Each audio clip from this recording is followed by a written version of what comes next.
Bondi Beach is one of the most popular beaches in Australia. Bondi Rescue is a reality TV show that covers some of the drama that goes down on the beach. Here are some of the most wild medical emergencies that happen on the show. Beep-whoop. Get him out of the water. Ready? And then we'll start compressions up here. All right, super important here. Getting people obviously out of the water for safety, and everyone's safety is of utmost priority. Calling for help is the #1 thing you do. You don't just yell it, you point to someone and say, you call 911. Otherwise, everyone assumes everyone else calls 911. And I know I always say start chest compressions first, but for drowning victims, you do 2 rescue breaths first, mouth to mouth, because the mechanism of why someone's heart has stopped and they're not breathing in the water is very different than what happens on land. Okay, who's doing? I'm going. Whoa. 1, 2, 3, 4, 5, 6, 7, 8, 9. Take it down in. Get back, come on. Get down in. Come on back. Good depth, 2 inches deep on those chest compressions, good speed, 100 beats per minute. 20, 1, 2, 3, 4, 5. All right, so the fact that he's vomiting means right away you have to turn him over onto his side in order to help clear that airway. In drowning emergencies, it's truly airway breathing circulation. Like, you have to focus on the breathing. When you find someone on the street who's collapsed and heart has stopped, you can do hands-only CPR, but here you have to think about the airway. Let me explain the difference here, actually. This is important nuance. When you find someone on the street and they've collapsed, their heart has stopped beating, but they've recently just oxygenated their blood, so there's still some residual oxygen left in the blood throughout the body, even though it's delivered most of it. So as you perform hands-only CPR, you can circulate that blood and deliver that remaining oxygen. When someone is drowned, they usually have no oxygen reserves, therefore are very hypoxic in their blood. Doing hands-only CPR does them a disservice instead of giving them some rescue breaths. Also, a lot of people think that the lungs get filled up with water. The airway actually clamps itself off and prevents water from going to the lungs, and whatever small amount of water gets into the lungs actually gets absorbed systemically. So it's really about getting oxygen in there as quickly as possible and pumping to help the heart pump that blood throughout the body by actually squeezing the heart physically. Someone to come up and get a defib. The defib is in the tower, but Dunno can't leave the control post unmanned. The defibrillator is something that we use to check if the patient has any sort of shockable rhythm. A lot of times in Grey's Anatomy, you'll see someone go flatline. They say, oh my God, get the defibrillator, shock them. That's not a shockable rhythm. What happens is the defibrillator actually stops the rhythm of your heart, breaks that rhythm, and allows it to restart. So if someone doesn't have a rhythm, they're completely flat, and you re-shock them, you make it flat again, that doesn't help them at all. At that point, it's more about doing the chest compressions and giving them medications to advance cardiac life support like epinephrine.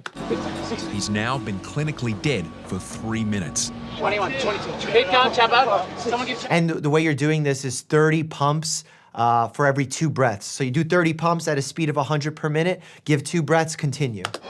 It's critical that no one touches the man's body while it is shocked. I know, but you can't touch him. Don't touch him. Don't touch him. You'll get electrocuted. Check airway. Someone Check go. breathing.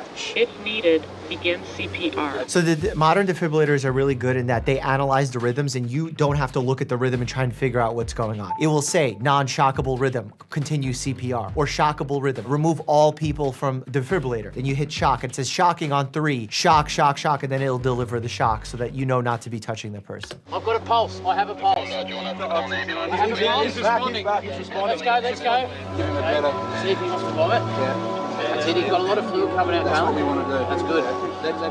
Don't keep bagging him if he's conscious and he's breathing. I know like there's a lot of stuff happening right now, but you could actually force some of that vomiting aspiration back into the lungs. You don't want to do that. Put him in. Put him on the side. No, take the ambu bag off. Yeah. He's still not out of danger yet. Everyone stop clapping like you just watched a Jerry Springer episode.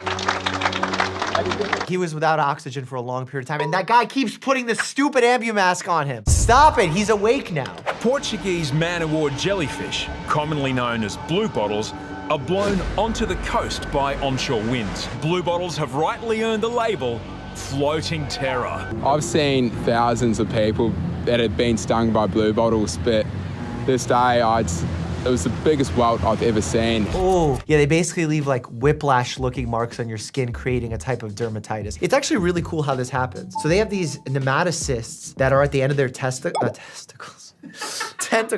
When they hit you with them and they touch you, they actually attach to your skin and then inject the poison in. And there's been some evidence that putting vinegar onto them can actually help deactivate that venom and those nematocysts. 9-year-old Zach has suffered a bluebottle sting over his entire leg. Oh.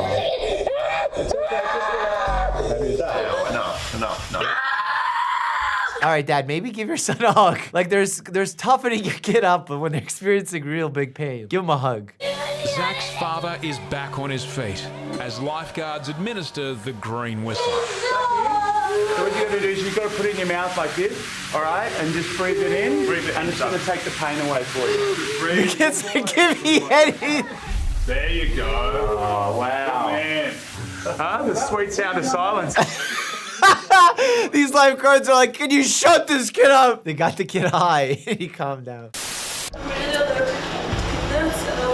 Oh no, I hope she's not having an anaphylactic attack. And have you had an allergic reaction before? Yeah. Is this what you I felt know like? this feeling, yeah.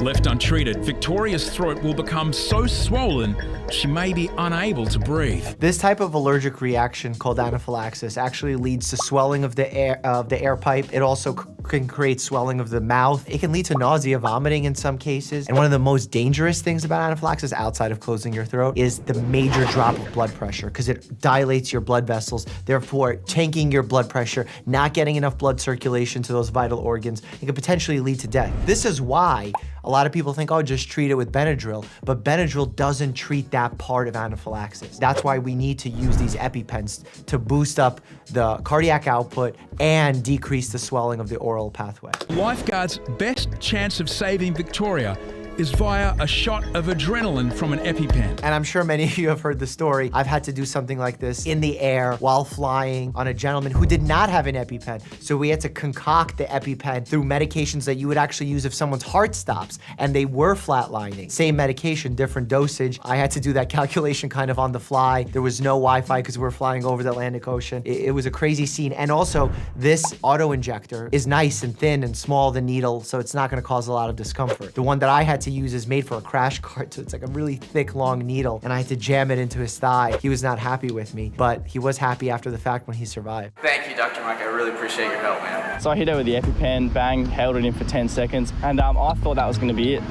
Okay, lay down, sweetheart. There we go. Oh, you all right? Stay with this, you all right? When she dropped on us, I was so scared, and I thought maybe this would be a resus. I suspect what's happening here is probably a vasovagal reaction when you get really nervous, that she essentially lost blood supply to her brain temporarily from seeing the needle go into her thigh. This happens quite often. In fact, the gentleman, after I injected him with the syringe, he started telling me that he thought his throat was feeling weird and closing again. But when I looked into it, it actually was completely open. I had to use my iPhone flashlight to do so. I realized what was happening was because I gave him adrenaline, his throat dried up, his mouth dried up, like you would when you're giving a speech and you get nervous. And as a result, he felt like it was closing again, but it actually wasn't. So it was good that I was able to check that and not necessarily stick him again with an unnecessary medication and needle. Andrea and her cousin Gerald were taking advantage of iconic Bondi as a backdrop for a rollerblading video when things went horribly wrong. Probably. Oh, patella dislocation. It's actually really easy to pop back in, but wow. Really, all you do is you put pressure on the outside of the leg and extend the leg at the same time, and then it just puts it right back into place. And I'm going to just gently manipulate your knee. I mean, I like your wording. I know it's not going to be gentle. So you gotta Keep breathing. There you go, extend and pressure, pressure, pressure, pressure. A little more pressure. And he rolled up. And there you go. And it's gonna pop right back in. There you go. It goes from pain level 10 to 0 almost instantly. A man's found floating, lifeless in the surf. See, that's sometimes the worst situation because you don't know how long they've been under that surf. Popo can't detect a pulse. Then right away, 2 rescue breath chest compressions. Let's go. He's not breathing. Baggy, come on. Baggy. Tucker is clinically dead. The machine reads Tucker's vital signs. Do not touch patient. Analyzing rhythm. I can't get one. Start CPR. The defib doesn't work on Tucker first time. Oh, much faster. He needs to go much faster with those chest compressions. The third shock has finally had an effect. It's getting stronger. Take good pulse, good pulse here. When you get someone back from having no pulse and no breathing, it's an amazing feeling, the adrenaline rush of it. Yeah, I can attest to that. For them, they're doing this usually on younger, healthy people. I'm doing this sometimes on people who are older, who have a lot of medical conditions. They have a young, healthy person who got really sick really fast because they drowned. Then they rescue them, they restart their heart, and now they're better and they're almost like back to normal real quick. For me, I have to then now stabilize that patient, get medications going, check their vitals, make sure that their blood pressure is too low, get them on pressors to artificially raise their blood pressure, get them admitted into the ICU, transfer them to a different team of care. But this is tough because you cannot control this environment. I have much more control of my environment when I'm in the hospital. Stood on a sea urchin. Oh, I don't know about sea urchins. A sea urchin is a little sea creature with all these little spikes that come off it, and they kind of hide in the rock crevices. Oh, dude, why do people go in the ocean? Just hang out on shore. Sea urchin spikes carry toxin and are extremely brittle. Like needles of fine porcelain, they easily break. And yet we tell kids, go play in the ocean. There's spikes with poison in there. Future generations will look at us and be like, what's wrong with these people? Jesse and Harrison start the delicate operation. Oh, man. Removing the spines one at a time. Can they like numb him up? Give him a little lidocaine? Jesus Christ. Oh, look at that one. I was told that he was having low sugar levels. I've dealt with diabetics and low blood sugar levels before, and I know that they need soft drink or they need something sweet to bring those sugar levels back up. He could be hypoglycemic, as they're saying, because those who are diabetic struggle to control their blood sugars, and sometimes they do drop, especially if they give themselves excess medication by accident. And then he pulled out from around his neck that he also was an epileptic. I mean, just call an ambulance. Like, I hate that they're always trying to solve and figure out everyone's medical histories. Like, clearly this person's going through something and they need help, and you're not qualified to deliver that help at this moment. Do you want me to call an ambulance? Yes, yes. So if you have an epileptic fit. He's clearly having an epileptic fit. What was your name again? What was your name again, mate? He's having like an epileptic seizure. All I could do was hold his pulse, and I was just basically waiting to see what would happen next. That's actually what you do during one of those. If they last over a certain period of time, we can medicate them in the hospital, but otherwise, you just have to let it happen. In fact, restraining them and holding them down can actually cause muscle damage. You're all right, mate. You're all right, matey. It's okay, mate. You're all right, mate. You're with us. You're on, matey. Post-ictal phase, which is this time after your seizure, is actually a very weird time for not only the patient, but also for providers. Because patients oftentimes have amnesia and don't know what has happened. They don't know where they are. They sometimes can be extremely aggressive. So it's really important that there's people there to keep them calm, explain what happened, and diffuse the situation. I've had patients throw stuff at me. Well, I'm having type 1 diabetic, and what it does, it lowers my sugar, so I can go into a hypo any kind, anywhere. A person with type 1 diabetes is someone who has an autoimmune condition that has resulted in the destruction of the cells that produce insulin. So you do not have enough insulin on your own to facilitate the sugar leaving your blood and going into cells where it needs to function. So what ends up happening is those patients need insulin, artificial insulin, to be injected into them in order for them to function normally. And sometimes if you don't gauge how much insulin you're putting in comparison to how much carbs and sugars you're consuming, you could actually cause yourself to become hypoglycemic, have very low blood sugar, which can lead to seizures. With the crowded surf full of beginners, it's only a matter of time before the first collision. That's it. Oh my God. Lifeguards won't attempt to put a severe dislocation back in place. The only time we do like a reduction in the field is if we see neurovascular compromise, meaning that there's not enough blood circulation going to an area, and as a result, part of that area is dying. Then the risks may warrant doing that procedure. Oh my God, is he gonna just pop it in? What a champ. I can't even watch this.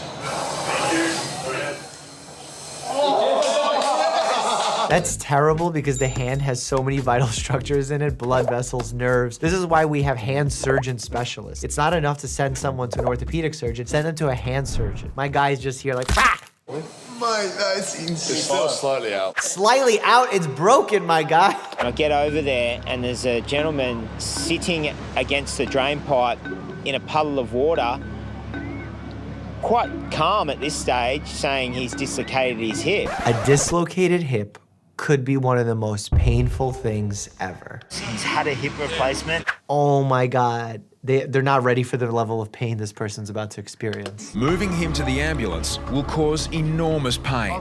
Paramedics administer morphine. Yeah. It's a bumpy ride over rocks and sand before Danny reaches the ambulance. He's not faking it. Bo and Harry's help a disoriented man with a mystery ailment. I don't know, I'm going to say... Yeah? His condition is getting worse by the second. You okay there, mate? Suddenly, he stops breathing. If he stops breathing, you start chest compressions. He's not a drowning victim. Eventually, he comes around.